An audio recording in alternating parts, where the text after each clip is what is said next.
अगर आपने 12th class PCB से की है लेकिन आपको एमबीबीएस की सीट नहीं मिली, तो क्या आपका high income health care career बनाने का सपना खत्म हो गया?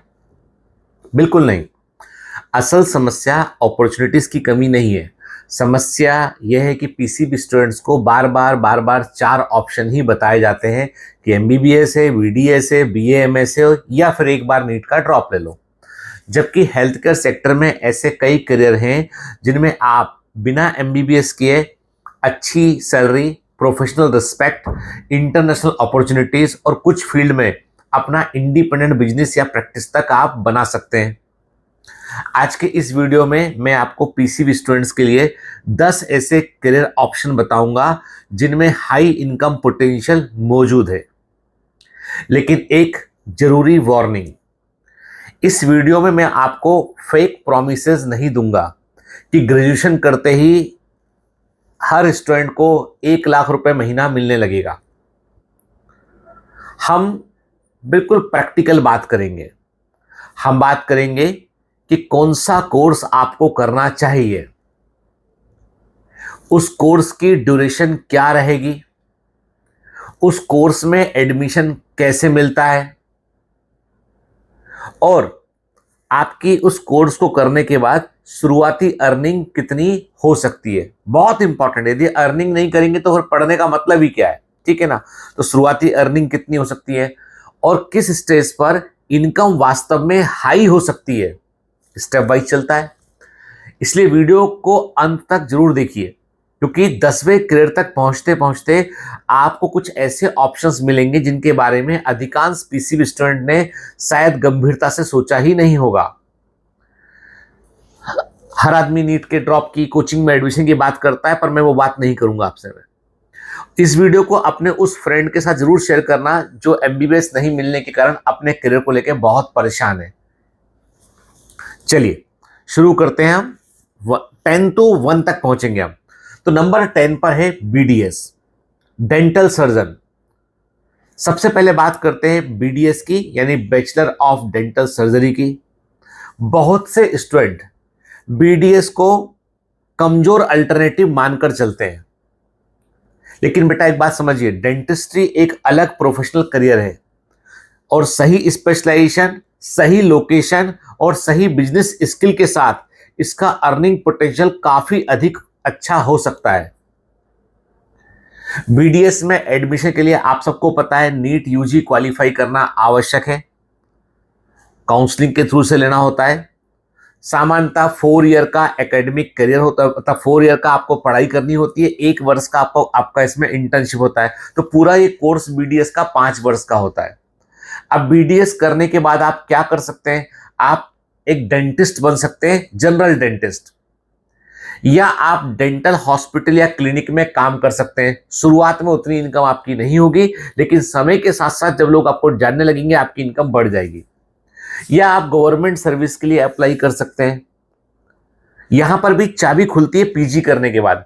एमडीएस यदि आपने किया है ऑर्थोडोंटिक में, ओरल सर्जरी में, प्रोस्थोडोंटिक में, पेरियोडोंटिक में या एंडोडोंटिक जैसी स्पेशलाइजेशन में आपने यदि पीजी किया है, एमडीएस किया है, तो आप अपना खुद का डेंटल क्लिनिक स्पेशलिटी के रूप में शुरू कर सकते हैं या किसी मेडिकल कॉलेज तक में आप जुड़ सकते हैं। अब यहां पर इनकम की सच्चाई समझिए। प्राइवेट सेक्टर में एक फ्रेश बीडीएस ग्रेजुएट को 15,000 रुपए महीने से शुरुआत करनी पड़ती है। छोटे शहरों में 10,000 रुपए महीना मिलता है। बस यही उसको डिस्करेज करता है। लेकिन वो आने वाले 5-7 साल के आगे की पिक्चर देखेंगे तो आपको मालूम चलेगा कि एक बार आप एक्सपीरियंस डेंटिस्ट बन गए, आप स्पेशलिस्ट कंसल्टेंट यदि आप बन गए हैं, आपने पेशेंट का बेस बना लिया है, तो आपकी कमाई जो है वो 1.5 लाख रुपए महीने तक हो सकती है। लेकिन इसके लिए आपको 5 या 6 साल देना पड़ेगा। ये इनकम जो है वो कोई गारंटेड सैलरी नहीं है। इसमें आपका लोकेशन क्या है, कहाँ आपका क्लिनिक है, आपका स्पेशलाइजेशन क्या है, आपका मार्केट रेपुटेशन कैसा है, आपके इक्विपमेंट किस तरह के हैं, इन्वेस्टमेंट कितना आपने किया है ना, पेशेंट से कैसा व्यवहार है, उस सब पर डिपेंड करता है।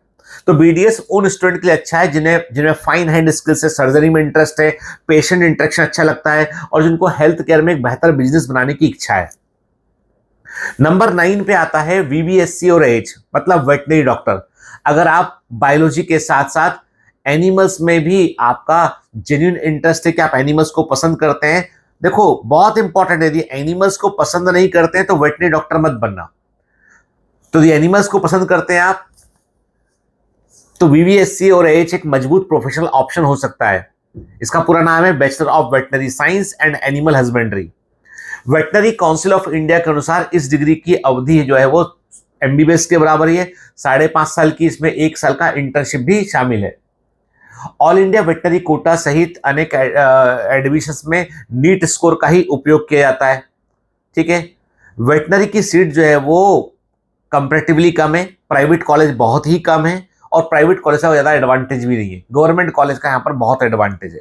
ठीक है, अब ये मत सोचिए कि वेटनरी डॉक्टर केवल जो है वो गाय भैंस डॉग और कैट का ही ट्रीटमेंट करता है, मतलब बिल्ली बीमार हो गई, कुत्ता बीमार हो गया, गाय बीमार हो गई, बस वही काम है, नहीं। आपके लिए बहुत अच्छे करियर ऑप्शन, बिजनेस अपॉर्चुनिटी यहाँ इसमें हो सकती है। जैसे कि कई वेटनरी डॉक्टर अपना पेट क्लिनिक खोलते हैं।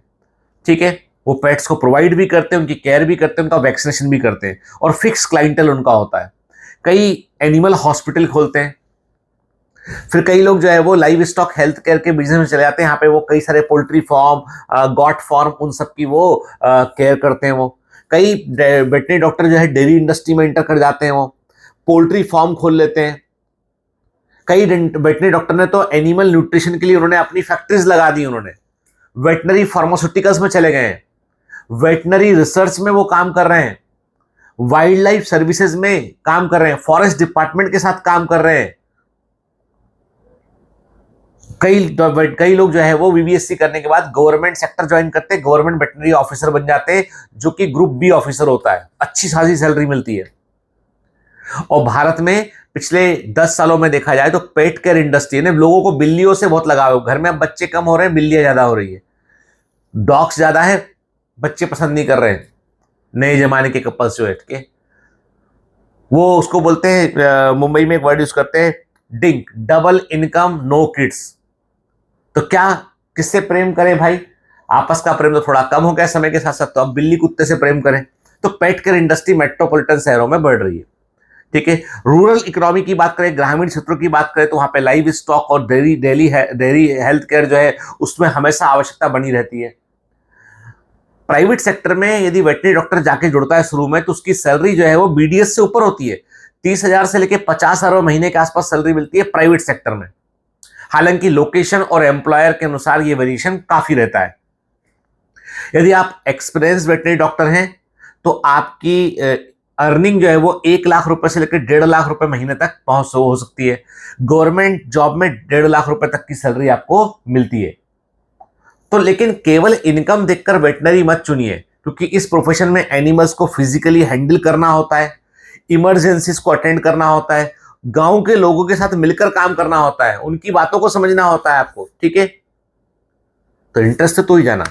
नंबर 8 पर आता है बीएससी नर्सिंग, एक ऐसा करियर जो भारत के साथ साथ इंटरनेशनल मोबिलिटी के लिए बहुत इंपॉर्टेंट है, और सबसे इंपॉर्टेंट है BSc nursing. Indian nursing council के अनुसार बीएससी नर्सिंग 4 वर्ष का यूनिवर्सिटी प्रोग्राम है। हमारे यहाँ पे 80-20 रूल है कि 80% सीट्स जो है गर्ल्स के लिए, 20% मेल्स के लिए। ठीक है, यदि हम एम्स नर्सिंग की बात करें, तो बीएससी नर्सिंग में भी जो है वो आपका जो है वो पीसीबी होना जरूरी है यहाँ पर। ठीक है ना, और पीसीबी का एग्रीगेट 45% के आसपास जो है वो ऐसा मिलता है कि आप देख लीजिएगा एक बार, 45% स्कोर आपका होना चाहिए। ठीक है, अब यहां पर भी बड़ी इंपॉर्टेंट बात है कि प्राइवेट नर्सिंग कॉलेजेस आपको कुछ नहीं सिखाते, सिर्फ वो डिग्री देते हैं। ठीक है, प्राइवेट नर्सिंग कॉलेजेस को अवॉइड कीजिएगा जब तक कि वो बड़े कारपोरेट हॉस्पिटल के अंदर अटैच ना हो। कई बड़े कारपोरेट हॉस्पिटल के भी अपने नर्सिंग कॉलेज है, तो वहां पे जुड़ोगे तो वो क्यों आपको जोड़ते हैं, कॉलेज खोल लिया उन्होंने ताकि उनको कम पैसे में नर्सेज मिल सके। तो वहां सीखने बहुत कुछ मिलेगा आपको, लेकिन केवल आइसोलेटेड कोई नर्सिंग कॉलेज है जो छोटे किसी हॉस्पिटल से जुड़ा हुआ है, वहां सीखने नहीं मिलेगा आपको। हालांकि बीएससी नर्सिंग के बाद आप नर्सिंग ऑफिसर बन सकते हैं, आप आईसीयू में नर्स बन सकते हैं, आप ऑपरेशन थिएटर के अंदर जो है वो जो नर्सेज डॉक्टर सर्जन को असिस्ट करते हैं वो बन सकते हैं आप। ठीक है ना, इमरजेंसी मेडिसिन में नर्सेज होते हैं, स्पेशलिटी होती है, ट्रेनिंग होती है इसकी बकायदा कैसे हैंडल करना है। ऑन्कोलॉजी डिपार्टमेंट, कैंसर में, क्रिटिकल केयर में। ठीक है, नर्स एजुकेटर बन सकते हैं आप। ठीक है, रिसर्च में इन्वॉल्व हो सकते हैं, हॉस्पिटल, कई लोगों ने बीएससी नर्सिंग किया, फिर एमबीए इन हॉस्पिटल एडमिनिस्ट्रेशन कर लिया उन्होंने, तो हॉस्पिटल एडमिनिस्ट्रेटर ही बन गए वो। कई लोग एमएससी नर्सिंग कर जो है वो नर्सिंग कॉलेज में पढ़ा रहे होते हैं, स्पेशलिस्ट के रूप में भूमिका निभा रहे होते हैं। अब चलो हम इसके सैलरी के फैक्ट को समझते हैं। तो छोटे प्राइवेट हॉस्पिटल में बीएससी नर्सिंग करने के बाद शुरुआती सैलरी 18,000 से लेकर 30,000 रुपए महीने तक हो सकती है। अच्छे कॉर्पोरेट हॉस्पिटल में ये सैलरी जो है वो 25,000 से लेकर 45,000 रुपए महीने तक हो सकती है। लेकिन गवर्नमेंट इंस्टीट्यूशन में पिक्चर बिल्कुल अलग है। यहां पर सेंट्रल इंस्टीट्यूशन में नर्सिंग ऑफिसर की पोस्ट पर जो है वो आपको सैलरी 1 लाख रुपए से ऊपर तक मिलती है। समय के साथ साथ एक्सप्रेस होने पर आपको लेवल 8 तक आप पहुंच जाते हैं तो आपको सैलरी जो है वो तकरीबन 1.25 लाख रुपए के आसपास सैलरी मिलती है। स्टेट के अंदर भी यदि आप देखेंगे तो 50-60 हजार रुपए महीने के आसपास सैलरी से शुरुआत होती है गवर्नमेंट में, यदि नर्सिंग ऑफिसर के रूप में आपने ज्वाइन किया है। नाम देखिए ना, नाम में ही साफ शामिल है नर्सिंग ऑफिसर। ऑफिसर मतलब है कि अधिकारी के पद पर जा रहे हैं आप, ठीक है। लेकिन सबसे बड़ी एडवांटेज है international portability. Germany, United kingdom, Ireland, Australia, Canada, middle east, ऐसी जगह पर जो है नर्सिंग के लिए बड़ी अपॉर्चुनिटीज है वहां जाने के लिए। लेकिन आपकी लैंग्वेज ठीक होना चाहिए, इंग्लिश अच्छी आना चाहिए, आपको रजिस्ट्रेशन एग्जाम पास करने पड़ेंगे आपको, ठीक है। इमिग्रेशन की रिक्वायरमेंट पूरी करनी पड़ेगी। और मैं सच कह रहा हूं आपसे, यदि डायरेक्ट पेशेंट केयर पसंद है आपको, शिफ्ट का और क्लिनिकल प्रेशर को आप मैनेज कर सकते हैं आप, ठीक है, तो बीएससी नर्सिंग एक बहुत अच्छी डिग्री, करियर ओरिएंटेड है। यहां पे फॉरेन में नर्सेस की सैलरी लाखों में है। नंबर 7 पे आता है बी फार्मा, फार्मेसी। दवाइयां केवल डॉक्टर प्रिस्क्राइब नहीं करते हैं, उनके फॉर्मुलेशंस, मैन्युफैक्चरिंग, सेफ्टी, रेगुलेशन और डिस्ट्रीब्यूशन के पीछे पूरा का पूरा एक फार्मास्यूटिकल इकोसिस्टम काम करता है। तो पीसीबी स्टूडेंट यदि जो है वो फार्मेसी में जाना चाहते हैं तो उनको 4 वर्ष का, 4 इयर्स का उन्हें बी फार्मा करना होता है। इसमें एकेडमिक ट्रेनिंग होती है, रेसिडेंसी कंपोनेंट भी शामिल होता है कई डिग्रीज में। ये अब इस पे भी डिपेंड करता है कि आप किस कॉलेज से कर रहे हैं। सबसे बड़ा डिपेंड करता है कि आप किस कॉलेज से कर रहे हैं। आपके कॉलेज बाकायदा फार्मेसी काउंसिल ऑफ इंडिया से अप्रूव होना चाहिए, वेल स्टेब्लिश और पुराना कॉलेज होना चाहिए वो, जहां पर प्रॉपर पढ़ाई लिखाई होती हो। क्योंकि केवल आपको डिग्री का कागज नहीं लेना, आपको जो है वो सीखना भी जरूरी है आपको, ठीक है। एक बार बी फार्मा कर लिया ना, उसके बाद आप कहां कहां जा सकते हैं, कहां कहां काम आप कर सकते हैं। आप काम कर सकते हैं ड्रग मैन्युफैक्चरिंग यूनिट में, जहां दवाइयां बनती ना, वहां पे बी फार्मा वालों को जॉब मिलता है। क्वालिटी एश्योरेंस के ऑफिसर के पोस्ट पे आप जा सकते हैं। आप क्वालिटी कंट्रोल में आप काम कर सकते हैं। ये सब दवा कंपनियों में इसकी रिक्वायरमेंट होती है, बाकायदा रूल्स बने हुए हैं, कितने लोग क्यूसी के लिए होना चाहिए, कितने क्यूए के लिए होना चाहिए। रेगुलेटरी अफेयर्स में आप काम कर सकते हैं, एफडीए के अंदर जाके काम कर सकते हैं आप, फार्मेको विजिलेंस डिपार्टमेंट वहां पे जाके काम कर सकते हैं आप। क्लिनिकल रिसर्च में बहुत सारे बी फार्मा वाले काम कर रहे होते हैं। मेडिकल प्रिस्क्रिप्शन राइटिंग में, हॉस्पिटल के अंदर फार्मेसी को आप मैनेज कर सकते हैं, अपनी फार्मेसी हॉस्पिटल में खोल सकते हैं आप। ड्रग इंस्पेक्टर बन सकते हैं, ड्रग इंस्पेक्शन में आप रोल प्ले कर सकते हैं आप। फार्मास्यूटिकल सेल्स, जिनको सेल्स से मजा आता है, लोगों से मिलना चाहता है, वो फार्मास्यूटिकल सेल्स में जा सकते हैं। मेडिकल अफेयर्स, वो भी एक बड़ा फील्ड है। फार्मास्यूटिकल्स की मार्केटिंग एक बहुत बड़ा फील्ड है। मैंने तो कई लोग देखे जो बी फार्मा किए, फार्मास्यूटिकल मार्केटिंग में थे, फिर बाद में उन्होंने खुद की छोटी दवा कंपनी खोल ली और बढ़िया कर रहे, करोड़ों में कमा रहे। हालांकि बी फार्मा करने के बाद शुरुआती सैलरी जो है वो 15,000 से लेकर 40,000 रुपए तक होती है। ये डिपेंड करता है किस शहर में, किस कंपनी में आप जुड़े हैं। लेकिन एक बार आप रेगुलेटरी अफेयर्स में, एफडीए में चले गए, आप मेडिकल राइटिंग में चले गए, फार्मेको विजिलेंस में आपने जॉब ले लिया, क्लिनिकल ऑपरेशंस और प्रोडक्ट मैनेजमेंट में जॉब ले लिया आपने, तो यहां पर आपका सालाना पैकेज जो है वो 8 लाख से लेके 20 लाख रुपए साल तक का हो सकता है।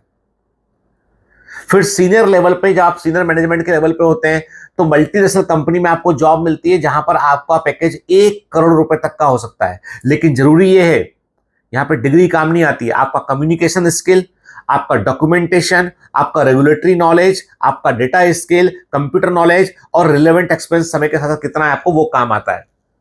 गवर्नमेंट फार्मासिस्ट के पद भी निकलते हैं समय समय पर, ड्रग इंस्पेक्टर की पोस्ट भी निकलती है, पीएससी के थ्रू भर्ती होता है, ग्रुप बी जॉब होता है, बढ़िया सैलरी मिलती है। तो फार्मेसी उस स्टूडेंट के लिए बेहतरीन है जिसे मेडिसिन और साइंस पसंद है, लेकिन डायरेक्ट पेशेंट केयर करना वो नहीं चाहता है, ठीक है। Direct bed side patient care नहीं करना है, उसके लिए अच्छा है। नंबर 6 पे आता है बैचलर ऑफ फिजियोथेरेपी, बीपीटी। अगर आपको एनाटॉमी, मूवमेंट, एक्सरसाइज, रिहैबिलिटेशन में इंटरेस्ट है तो फिजियोथेरेपी को आप सीरियसली कंसिडर करना, बहुत इंपॉर्टेंट काम होता है इनका। फिजियोथेरेपिस्ट सर्जरी या मेडिसिन के स्थान पर हर बीमारी का ट्रीटमेंट नहीं करता है, उसका professional role movement, physical functions, pain management और रिहैबिलिटेशन से जुड़ा होता है। सर्जरी होने के बाद काफी दिन तक एक व्यक्ति बेड पर रहा, अब वो नॉर्मल लाइफ में कैसे लौटे, यहां पे फिजियोथेरेपिस्ट काम रोल प्ले करते हैं। तो फिजियोथेरेपिस्ट जो है जिन सेक्टर्स में काम करते हैं वो सेक्टर्स क्या है? Number 1 orthopaedic rehabilitation.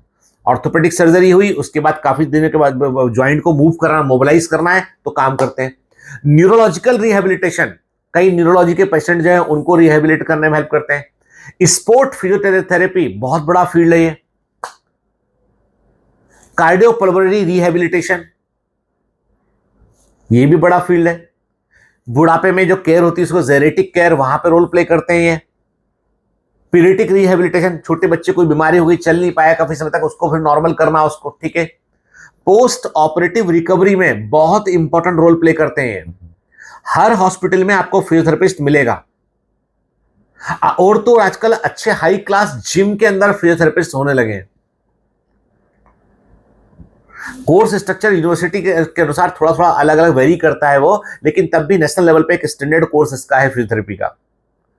तो जब भी कभी बैचलर ऑफ फिजियोथेरेपी में एडमिशन लेना तो पहले इंस्टीट्यूट की रिकॉग्निशन को चेक कर लेना, किस हॉस्पिटल से अटैच है वो चेक कर लेना, उस हॉस्पिटल में क्लिनिकल लोड कितना है वो चेक कर लेना, ठीक है, कि आपको फर्स्ट हैंड एक्सपीरियंस मिले, केवल कागज ना मिले डिग्री का। प्राइवेट सेटअप में फ्रेश फिजियोथेरेपिस्ट की शुरुआती जॉब जो सैलरी होती है वो 20,000 से लेके 25,000 रुपए महीने के आसपास होती है। लेकिन कोई अच्छा अनुभवी बीपीटी है, फिजियोथेरेपिस्ट है, उस स्पोर्ट्स रिहैबिलिटेशन में चला गया, न्यूरो रिहैबिलिटेशन यूनिट में काम कर रहा है, कंसल्टेशन कर रहा है, कारपोरेट एर्गोनॉमिक्स में काम कर रहा है, प्राइवेट प्रैक्टिस कर रहा है, तो वो महीने का 1 लाख रुपया या उससे अधिक कमा सकता है। फिर वही बात, प्राइवेट प्रैक्टिस को रेवेन्यू की गारंटीड सैलरी, मतलब प्राइवेट प्रैक्टिस रेवेन्यू को गारंटीड सैलरी मत समझिए। सोचिए ना, अगर किसी फिजियोथेरेपिस्ट की कंसल्टेशन फीस 800 रुपए है, इसका मतलब ये नहीं कि 800 रुपए पूरा प्रॉफिट है, उसमें उसका रेंट, उसके equipment, staff, marketing, cancellation, taxes, वो सब भी होता है, शामिल होता है। तो बीपीटी उन स्टूडेंट के लिए अच्छा ऑप्शन है जिन्हें लोगों के साथ लगातार काम करना पसंद है, जो exercise demonstration, long term rehabilitation में काम कर सकते हैं, ठीक है। नंबर 5 पे आता है मेडिकल रेडियोलॉजी और इमेजिंग टेक्नोलॉजी। बहुत इंपॉर्टेंट है, पता ही नहीं होता लोगों को। हर हॉस्पिटल में एक्सरे, सीटी स्कैन, एमआरआई की यूनिट होती है, और ये बहुत इंपॉर्टेंट डायग्नोस्टिक टूल है। इन टेक्नोलॉजीज को सेफली ऑपरेट करने के लिए और हाई क्वालिटी इमेज को तैयार करने के लिए ट्रेंड इमेजिंग प्रोफेशनल्स की जरूरत होती है। तो पीसीपी स्टूडेंट जो है वो BSc medical radiology and imaging technology कर सकते हैं, बीएससी रेडियोग्राफी कर सकते हैं, और ये जो प्रोग्राम होते हैं इनको जो है basically national commission for allied and health care professionals में एक डिपार्टमेंट है, वो उसको जो है उसके कुरिकुलम को वो डिसाइड करता है। तो इसमें जो करियर ऑप्शन शामिल है वो है एक्सरे टेक्नोलॉजिस्ट। हर हॉस्पिटल में, हर जगह काम, हर डायग्नोस्टिक सेंटर में आपको जॉब मिलेगी। दूसरा है सीटी टेक्नोलॉजिस्ट, थोड़े और एडवांस होते हैं, जो सीटी स्कैन को चलाते हैं, ऑपरेट करते हैं। फिर होता है एमआरआई टेक्नोलॉजिस्ट। आपको क्या लगता है, जो डॉक्टर होता है, एमडी रेडियो डायग्नोसिस डॉक्टर होता है, वो ये मशीनें चलाता है? वो नहीं चलाता मशीनें, वो केवल एनालाइज करता है रिपोर्ट को, ठीक है, ये चलाते हैं मशीनें। एमआरआई टेक्नोलॉजिस्ट हो गया। कैथ लैब, जो कार्डियोलॉजी सेंटर्स में होती है, कैथ लैब इमेजिंग सपोर्ट, वहां पे टेक्नीशियन होते हैं। रेडियोथेरेपी टेक्नोलॉजी वाले, वहां पर काम करने वाले लोग होते हैं। तो जितनी भी एडवांस्ड इमेजिंग एप्लीकेशंस होती हैं उनको डॉक्टर खुद ऑपरेट नहीं करते हैं, उनको ऑपरेट करने के स्पेशलिस्ट अलग होते हैं, वो टेक्निकल लोग होते हैं, वो जो वहां पे इस मशीनों को चला रहे होते हैं। तो याद रखिए, इमेजिंग टेक्नोलॉजिस्ट स्कैन परफॉर्म करते हैं, जो स्कैन होता है वो करते हैं, टेक्निकल क्वालिटी को मैनेज करते हैं। हालांकि इस जो भी स्कैन होते हैं उनकी मेडिकल डायग्नोसिस और फाइनल रिपोर्टिंग रेडियोलॉजिस्ट डॉक्टर करता है, लेकिन वो वहां तक पहुंचने के लिए पूरी टेक्नोलॉजी से गुजरना होता है ना, उसमें वो ये लोग काम करते हैं। और एक फ्रेश टेक्नोलॉजिस्ट की प्राइवेट सेक्टर में जो सैलरी है वो 25,000 से लेकर 40,000 रुपए महीना है शुरुआती।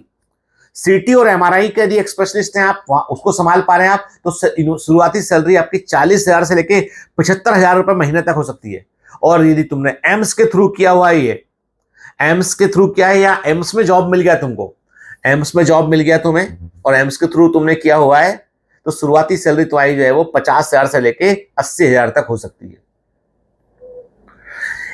ये जो करियर है इसमें आपको radiation safety standards, accurate positioning, anatomy समझ में आना चाहिए आपको, मशीन की हैंडलिंग समझ में आपको आना चाहिए, टेक्निकल नॉलेज होना चाहिए, उनके लिए बेहतर है। नंबर 4 पे आता है कार्डियक परफ्यूजन टेक्नोलॉजी। ठीक है, कार्डियक परफ्यूजन टेक्नोलॉजी, ये इस लिस्ट में एक कंपैरेटिवली लेजर नोन लेकिन हाईली स्पेशलाइज्ड करियर है। कार्डियक सर्जरी के दौरान जब heart lung machine temporarily patient के ब्लड सर्कुलेशन और ऑक्सीजन को सपोर्ट करती है, तब उसे ऑपरेट और मॉनिटर करने वाली टीम में क्लिनिकल परफ्यूसिस्ट की जरूरत बहुत बड़ी भूमिका होती है। क्लिनिकल परफ्यूसिस्ट बोलते हैं इसको, ठीक से प्रोनाउंस नहीं कर पा रहा इसको मैं। ठीक है, रिलेवेंट प्रोग्राम्स अलग अलग यूनिवर्सिटी में बीएससी कार्डियक परफ्यूजन टेक्नोलॉजी के होते हैं। पता करो आपके आसपास किस यूनिवर्सिटी में प्रोग्राम होता है। ठीक है, कोर्स ड्यूरेशन और इंटर्नशिप पैटर्न यूनिवर्सिटी के अनुसार वेरीफाई करना जरूरी है। परफ्यूनिस्ट जो होते हैं बेसिकली क्या करते हैं, वो कार्डियक सर्जरी सेंटर्स में काम करते हैं वो। ठीक है, वो काम करते हैं कार्डियक सर्जरी सेंटर के अलावा वो कार्डियोथोरेसिक आईसीयू में काम करते हैं वो। ठीक है, जो इक्मो टीम होती है, ईसीएमओ इक्मो टीम, उसमें ये काम करते हैं। जो ऑर्गन ट्रांसप्लांट होते हैं वहां पर ये बड़े इंपॉर्टेंट होते हैं ये लोग। तो इनकी जॉब होती है वो टर्सरी केयर सेंटर हॉस्पिटल्स में लगती है, बड़े बड़े कॉर्पोरेट हॉस्पिटल में और बड़े मेडिकल कॉलेज में काम कर रहे होते हैं लोग। और इनकी प्राइवेट सेक्टर में शुरुआती सैलरी होती है 35,000 से लेके 50,000 रुपए शुरुआती सैलरी, बोला है मैंने आपसे। जैसे जैसे अनुभव बढ़ेगा, बड़े शहर में पहुंचोगे आप, तो सैलरी जो है वो 80,000 से लेकर 1.5 लाख रुपए महीने तक हो सकती है। और यदि एम्स में रिक्रूटमेंट हो गया तो फिर बल्ले ही बल्ले, बढ़िया सैलरी, बढ़िया मान सम्मान, काफी फैसिलिटी मिलती है। और कुछ समय एम्स में काम करके जब आप प्राइवेट सेक्टर के किसी कॉर्पोरेट हॉस्पिटल में जुड़ते हैं तो सैलरी होती है 2 लाख रुपए, 2.5 लाख रुपए महीने के आसपास। क्योंकि कार्डियक सर्जरी में छोटी सी भी टेक्निकल मिस्टेक गंभीर हो सकती है, इसलिए आपको जितना आपका अनुभव बढ़ेगा, जितना स्पेशलाइज यूनिट में आप काम करेंगे, उतना आप जो है वो आगे ग्रो करेंगे। नंबर 3 पे आता है ऑप्टोमेट्री। ऑप्टोमेट्री केवल स्पेक्टिकल नंबर चेक करने का कोर्स नहीं है कि भैया आपका नंबर केवल बता दिया है। एक ट्रेंड ऑप्टोमेट्रिस्ट जो होता है वो विजन का असेसमेंट करता है, रिफ्रैक्शन को चेक करता है, कॉन्टेक्ट लेंसेस को जो है वो सही प्रकार के कॉन्टेक्ट लेंसेस को सिलेक्ट करवाने में हेल्प करता है, लो विजन रिहेबिलिटेशन में हेल्प करता है। ठीक है, ऑप्थेल्मोलॉजिस्ट के साथ मिलकर आई केयर इंडस्ट्री में वो काम करता है। ऑप्थेल्मोलॉजिस्ट डॉक्टर होते हैं, एमएस ऑप्थो। ऑप्टोमेट्रिस्ट और ऑप्थेल्मोलॉजिस्ट सेम नहीं है। ऑप्थेल्मोलॉजिस्ट जो है वो एमबीबीएस करने के बाद एमएस करते हैं, मेडिकल डॉक्टर होते हैं वो। लेकिन ऑप्टोमेट्रिस्ट जो होता है वो एलाइड आई केयर प्रोफेशनल होता है, जो हर ऑप्थो वाले डॉक्टर के साथ में मिलकर काम करता है। तो इसमें भी आप अच्छा कॉलेज चुने जहां पे हैंड्स ऑन एक्सपीरियंस मिले, वो कॉलेज चुने आप। और इसमें भी करियर के बहुत अच्छे अच्छे ऑप्शन मौजूद है कि आप आई हॉस्पिटल में काम कर सकते हैं, ऑप्टिकल चेन्स में काम कर सकते हैं, आप कॉन्टेक्ट लेंस क्लिनिक में काम कर सकते हैं, आप जो है वो ऑप्थेल्मिक इक्विपमेंट की जो कंपनीज होती हैं उनमें आप काम कर सकते हैं आप। ठीक है ना, आप खुद का अपना एक ऑप्टोमेट्रिक सेंटर खोल सकते हैं आप अपनी खुद की जो है वो ग्लासेस की एक शॉप, मतलब स्पेक्टिकल्स की शॉप खोल सकते हैं आप, बिजनेस भी कर सकते हैं यहाँ पे आप। तो इसमें जो सैलरी होती है, शुरुआती सैलरी वो 25,000 से लेके 45,000 रुपए महीने तक होती है। जितना आपका अनुभव बढ़ेगा उतनी सैलरी बढ़ेगी। 5 साल के एवरेज एक्सपेंस के बाद में सैलरी आपकी 40,000 से लेके 80,000 रुपीज महीना हो सकती है। डिपेंड करता है कितने बड़े हॉस्पिटल में काम कर रहे हो, किस तरह का कॉर्पोरेट हॉस्पिटल है, किस तरह की सिटी है, उस पर यह निर्भर करता है। लेकिन कई ऑप्टोमेट्रिस्ट जो है वो क्या करते हैं, आई हॉस्पिटल में एक जगह लेते हैं, वहां पे अपना सेंटर खोलते हैं, वहां पे आई टेस्ट करने के बाद चश्मे बनाने का काम करते हैं वो। ठीक है, बहुत बढ़िया बिजनेस करते हैं वो। अब नंबर 2 पे आते हैं हम बायोटेक्नोलॉजी और बायो इन्फॉर्मेटिक्स में। ठीक है, अगर आपको बायोलॉजी पसंद है लेकिन हॉस्पिटल्स में मरीजों के साथ काम नहीं करना है, तो बायोटेक्नोलॉजी और बायो इन्फॉर्मेटिक्स आपके लिए फ्यूचर फेसिंग ऑप्शन हो सकता है, भविष्य का ऑप्शन हो सकता है।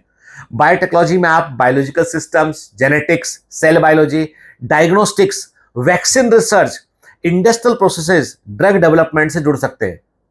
बायो इन्फॉर्मेटिक्स में बायोलॉजी को कोडिंग, स्टैटिस्टिक्स और डेटा एनालिसिस के साथ जोड़ा जाता है। सबसे एडवांस फील्ड है ये।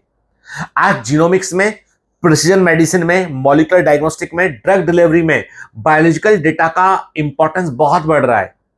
तो केवल ट्रेडिशनल लेबोरेटरी स्किल काम का नहीं होता है यहाँ पे आपको जो है वो बेसिकली यहाँ पे आपको बहुत कुछ सीखना होता है नया तरह का, जो मतलब बायो इन्फॉर्मेटिक्स जो है आपको बहुत हैवी पे करने वाला फील्ड है ये।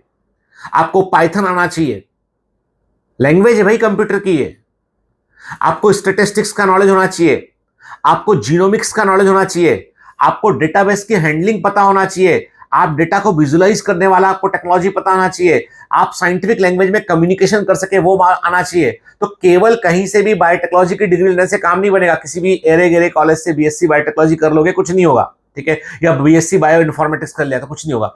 अच्छे कॉलेज से करोगे, जिस कॉलेज का नाम है वहां से करोगे आप, तो मैं आपको कहता हूं कि सिंपल कहीं से बीएससी कर लोगे ना तो कोई सैलरी नहीं मिलेगी आपको, जॉब ही नहीं मिलेगा, मुश्किल है।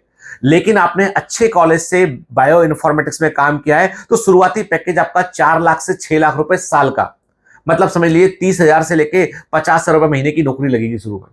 समय के साथ साथ आपका कंप्यूटर का नॉलेज बढ़ेगा, आप पोस्ट पीजी कर लेंगे आप, ठीक है, एक अच्छे प्रोजेक्ट में आप यदि काम कर लेंगे, आप एक अच्छे प्रोजेक्ट में यदि काम कर लेंगे तो उसके बाद क्या होगा, उसके बाद आपका पैकेज बढ़ जाएगा। आपको 8 लाख रुपए साल से लेके 20 लाख रुपए साल तक का पैकेज आपको मिल सकता है। ये जो करियर है ना, ये डिग्री से ज्यादा स्किल ड्रिवन है, कितना तुमको आता है, ठीक है। अगर कोई कॉलेज केवल आपको बायो इन्फॉर्मेटिक्स पढ़ा के, थ्योरी पढ़ा के आपको पकड़ा देगा तो काम नहीं बनेगा। आपको कोडिंग आना चाहिए, आपको रियल डेटा सेट आना चाहिए, आपको एआई टूल्स का इस्तेमाल आना चाहिए, आपको इंटर्नशिप में जो है वो प्रोजेक्ट किए हो आपने, ठीक है। तो केवल कोर्स के टाइटल में मत जाना, आप एक्सपीरियंस लोगे, बहुत बड़ा फील्ड है। नंबर 1 पे आता है क्लिनिकल रिसर्च और फार्माकोविजिलेंस और मेडिकल राइटिंग। हमारी लिस्ट का नंबर 1 ऑप्शन जो है वो एक सिंगल डिग्री नहीं है, बल्कि एक तेजी से विकसित होता हुआ करियर इकोसिस्टम है। जब कोई मेडिसिन, वैक्सीन या मेडिकल डिवाइस डेवलप होता है ना तो उसके क्लिनिकल ट्रायल्स होते हैं, सेफ्टी रिपोर्टिंग होती है, साइंटिफिक डॉक्यूमेंटेशन होता है और रेगुलेटरी कंप्लायंसेस के लिए ट्रेंड प्रोफेशनल्स की जरूरत होती है। तो पीसीबी, फिजिक्स, केमिस्ट्री, बायोलॉजी के बच्चे जिसके बारे में सोचते नहीं है, वहां आप जा सकते हो बेटा, बहुत अच्छा करियर है। क्लिनिकल रिसर्च एसोसिएट बन सकते हैं आप, क्लिनिकल ट्रायल के कोऑर्डिनेटर बन सकते हैं आप, क्लिनिकल डेटा मैनेजमेंट में आप जा सकते हैं, आपके फार्माको विजिलेंस में आप जा सकते हैं आप, ठीक है, ड्रग सेफ्टी एसोसिएट बन सकते हैं आप, रेगुलेटरी अफेयर्स में आप काम कर सकते हैं आप, मेडिकल राइटिंग में आप काम कर सकते हैं आप, साइंटिफिक कम्युनिकेशन के रूप में आप काम कर सकते हैं आप, ठीक है ना, डिपार्टमेंट में काम कर सकते हैं आप। तो इसके लिए आपको क्या करना पड़ेगा, कोई भी ग्रेजुएशन करने के बाद में, चाहे आपने बी फार्मा किया हो, आपने चाहे बीएससी लाइफ साइंसेस किया हो, आपने बीएससी बायोटेक्नोलॉजी किया हो, आपने बीएससी नर्सिंग किया हो, उसके बाद आपको जो है वो स्पेशलाइज्ड ट्रेनिंग लेनी होगी। और ये ट्रेनिंग जो होती है, ये होती है बेसिकली किसमें, क्लिनिकल ट्रायल्स में, फार्माकोविजिलेंस में ट्रेनिंग होती है। कुछ इंस्टीट्यूट करवाते हैं इसकी ट्रेनिंग, गूगल कीजिए, मिलेगा डिटेल आपको, ठीक है। और एक बार वो ट्रेनिंग पूरी कर ली तो आपकी शुरुआती सैलरी जो है वो 40,000 से लेकर 50,000 रुपए महीने के आसपास होती है। 3 से 7 साल का अनुभव क्या मिला आपको और किसी ठीक कंपनी में आपने काम कर लिया और आप अच्छे किसी कारपोरेट में जाके जुड़ गए आप, तो आपकी सैलरी जो है वो 70,000 से लेकर 1.5 लाख रुपए महीने के आसपास सैलरी आपकी हो सकती है। फिर आप थोड़ा ग्रो करोगे 7-8 साल के बाद में, 8-9 साल के बाद में एक्सपीरियंस आपको हो गया है, तो मेडिकल राइटिंग के फील्ड में आप चले गए, तो वहां पर किसी एमएनसी को ज्वाइन कर लिया है, तो आपकी सैलरी हो सकती है 60 लाख से लेके 1 करोड़ रुपए साल। कितना, 5 लाख से लेके 12 लाख रुपए महीने के आसपास। लेकिन एमएनसी में काम करना पड़ेगा, हो सकता है अब्रॉड काम करना पड़े जाकर आपको। तो अब ध्यान रखना, यहाँ पे बहुत सारे ऐसे फर्जी एड आते हैं, फर्जी इंटरनेट में मिलेंगे आपको, 3 महीने का सर्टिफिकेट दे देंगे आपको, तो भैया उनका कोई इंपॉर्टेंस नहीं है। ये जो डिग्री लोगे ना आप, फार्माकोविजिलेंस की, मेडिकल राइटिंग की, मेडिकल राइटिंग के बारे में, या हम बोले क्लिनिकल ट्रायल की, तो इसमें आपको स्किल सीखना पड़ेगा। अच्छी इंग्लिश आपको आना चाहिए, आपको साइंटिफिक राइटिंग आपको पता होना चाहिए, क्लिनिकल ट्रायल का डॉक्यूमेंटेशन कैसे होता है वो पढ़ा होना चाहिए आपका, उसके इथिक्स क्या है, उसके एक्सेल और एक्सेल शीट में कैसे डेटा मेंटेन करना है, ठीक है, एआई टूल का कैसे इस्तेमाल करना है। रेगुलेटरी नॉलेज क्या होना चाहिए आपको कि आपके कंट्री में किस तरह का रेगुलेशन है, यहाँ पे एफडीए के रूल्स क्या है वहां पे। इस फील्ड का सबसे बड़ा एडवांटेज ये कि आप हेल्थ केयर सेक्टर में रहकर भी कारपोरेट, रिसर्च और पार्शली रिमोट करियर भी आप बना सकते हैं बिना एमबीबीएस किए। एमबीबीएस किए डॉक्टर के लिए आप दवाएं बना के देंगे उनको, आप फार्मा कंपनी में आपने काम किया तो, इसके बाद ट्रायल में आपने इन्वॉल्व है तो। फाइनल रियलिटी चेक कर लेते हैं, सबसे जरूरी बात।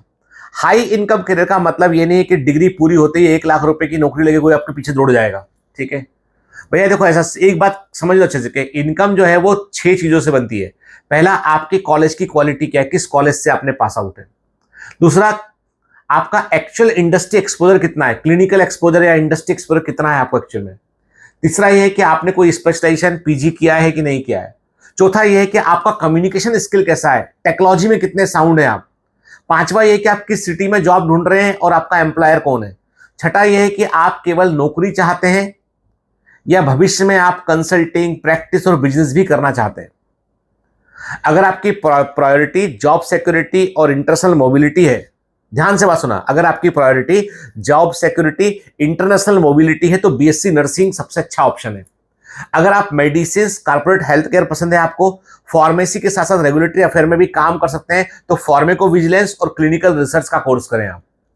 अगर आपको पेशेंट के साथ काम करना है लेकिन ट्रीटमेंट वगैरह में फंसना नहीं, आपको रिहेबिलिटेशन करना है तो फिजियोथेरेपी कर लीजिए। अगर तुमको मशीनें पसंद है, हॉस्पिटल्स की टेक्नोलॉजी पसंद है तो रेडियोलॉजी और परफ्यूजन टेक्नोलॉजी में कोर्स कर लीजिए। एनिमल्स से प्रेम है और एनिमल्स को कहे बगैर उनका इलाज कर सकते हो तो वेटनरी चुन लो। अगर तुमको कोडिंग भी पसंद है, कंप्यूटर भी पसंद है और बायोलॉजी भी पसंद है तो भैया बायो इन्फॉर्मेटिक्स का फील्ड तुम्हारे लिए बना है।